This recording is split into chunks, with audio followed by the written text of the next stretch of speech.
All right, my next one's from Stephen, and it's in 2 Kings 18:13, and it just says this: claims that, quote, in the 14th year of King Sennacherib, king of Assyria, came up against all the fortified cities of Judah and took them, since, end quote, since archaeological evidence has established Sennacherib invasion at 701 BC, this would mean Hezekiah became sole ruler of Judah in 715 BC, but according to 2 Kings 18:1, Hezekiah became sole ruler of Judah in 725 BC.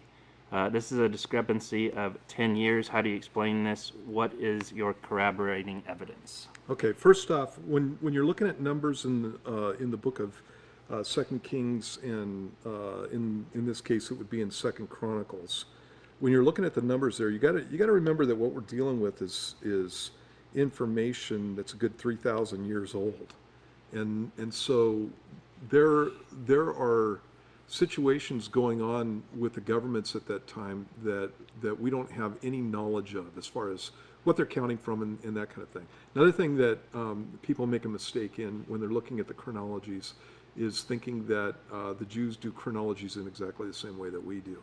And so, for example, there are overlapping reigns that you have in Kings, and sometimes when you're taking the chronologies of a king,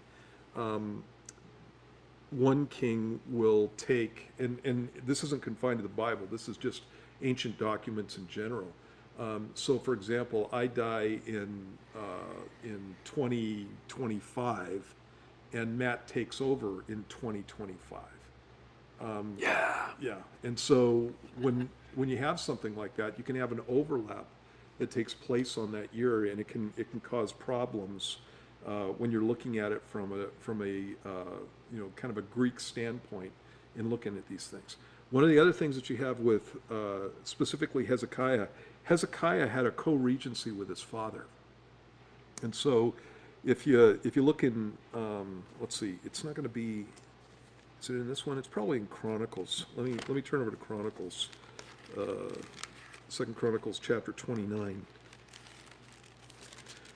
And this is something that explains a number of the number issues with the kings in Chronicles versus Kings. When you look at Hezekiah's dad was named Ahaz, and Ahaz in chapter 28 of 2 Chronicles goes to war, and when one of the kings would go to war, there was a chance that they weren't coming back. And so a lot of times what they would do, and you see this throughout 2 Chronicles, a lot of times what they would do is they would do a co-regency with their son. And so their son would be back at the palace, but he would at that point become a co-king with his father, and depending on which book you're in, whether you're in Second Kings or 2 Chronicles, or depending on what the chronicler is talking about, those numbers will get different, but they can all be reconciled when you throw in that whole idea of a co-regency. There's an author named Thiel who went through and wrote a book on the co-regencies of the kings. And so he goes through and he talks about this in pretty great detail. Ultimately, I don't know what's going on there. I don't know what's going on there. What I can tell you is that I know that Hezekiah had a co-regency with his father, and probably that co-regency has something to do with what looks like the discrepancy there. And by the way, it doesn't say that he began to reign in 725 BC. It says he began to reign in the 3rd year of Hoshea. And so one of the things that again you need to keep in mind is that you just gave me a set date, and ultimately, I'm pretty sure that the invasion of Judah by Assyria was in 701 BC. I don't know that absolutely for sure. And the reason I don't know that for sure is because, again, you're talking about archaeology, and those things are in flux a lot of times. That's a pretty good date, but those things are in flux. And so what you're doing is you're taking a number, 701 BC, based on the invasion of Assyria and what archaeologists have come up for a date for that, and then you're adding 14 years to that to get the date that was supposed to be happening in, as far as his ascendancy to the throne, and then you're dealing with the date 725 BC, which is another 10 years. And so I don't know how good those dates are.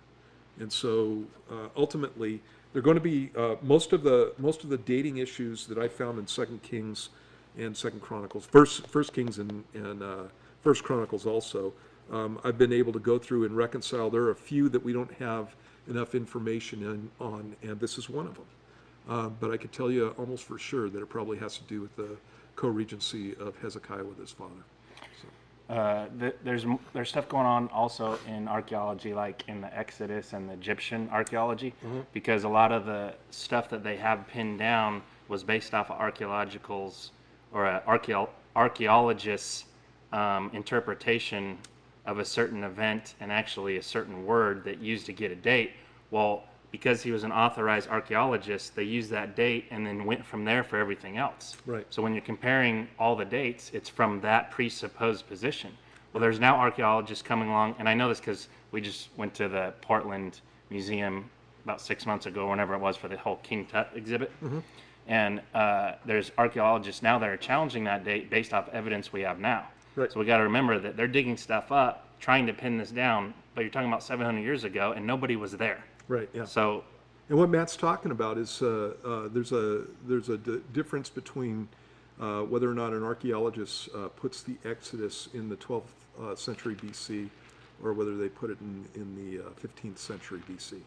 And so there's a distinction there. And so Egyptian chronology is all up in the air, and Egyptian chronology and Assyrian chronology intertwine in a number of different places. Right. And so again, but in that instance, you're talking about hundreds of years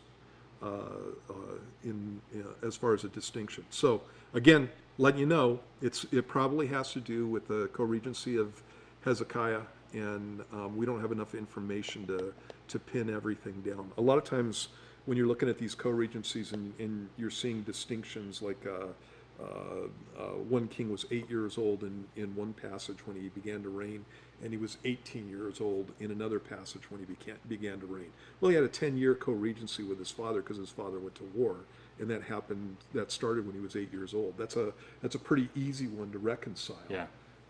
Because you can see all the numbers there.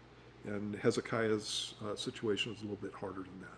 So, yeah, sorry to get all technical and all that kind of stuff, but there's some good books out on that. So Thiele, actually Thiele, is a good author. He did a pretty good work on going through and looking at the co-regencies of these guys. Let me see if I can give you the actual book.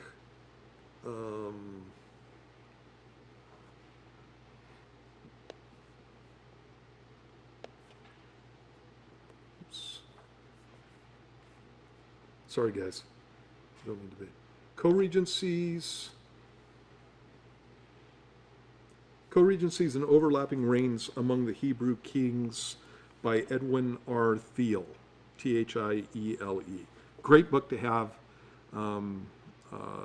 He wrote this back in the 50s.